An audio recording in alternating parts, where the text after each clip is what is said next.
আসসালামু আলাইকুম। চলে আসলাম যশোর দরডানায়। সেখানে আসার পর দেখলাম ঠান্ডা মাঠা। আসলে এক গ্লাস অলরেডি খাওয়া শেষ আমার। খুবই খারাপ লাগতেছে, গরম লাগতেছিল। এটা খাওয়ার পরে শরীর ঠান্ডা হয়ে গেল। যাই হোক, দরডানা আসলে এরকম কিন্তু মাঠা পাওয়া যায়, সাদা মাঠা। এটা এটা তো সিরাজগঞ্জের মাঠা, তাই না মামা? জি জি। এটা কিন্তু সিরাজগঞ্জ থেকে কিন্তু ইম্পোর্ট করে নিয়ে আসে। শুধু যশোরে বিক্রি করেন? এ? হ্যাঁ, যশোরে অনেক জায়গা বেশি। যশোরে এটা রেগুলার থাকেন আপনি? হ্যাঁ, রেগুলার বেশি। এটা যশোর দরডানা ভৈরব পার্কের পাশে আর কি। রেগুলারই বসে মামা। এখানে আসলে পেয়ে যাবেন সিরাজগঞ্জের সেই ঐতিহ্যবাহী মাঠা। যশোরে সেল হচ্ছে। এই যে আমি অলরেডি এক গ্লাস খেয়ে ফেলছি, খুবই স্বাদ।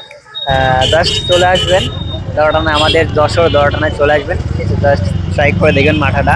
মানে কোন সময় এখানে অ্যাভেলেবেল থাকেন? আমি এখানে থাকি হচ্ছে ইফতারির পরে আইসে। মানে রোজার মাসে ইফতারের পরে, হ্যাঁ, রোজার মাস ব্যতীত?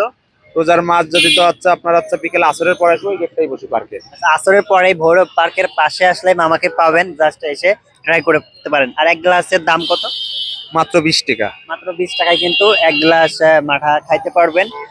140 টাকা লিটার। মানে 1 লিটার আপনার বাসার জন্য নিতে পারেন, ফ্যামিলিকে খাওয়ানোর জন্য বাসা নিতে পারেন মাত্র 140 টাকায়।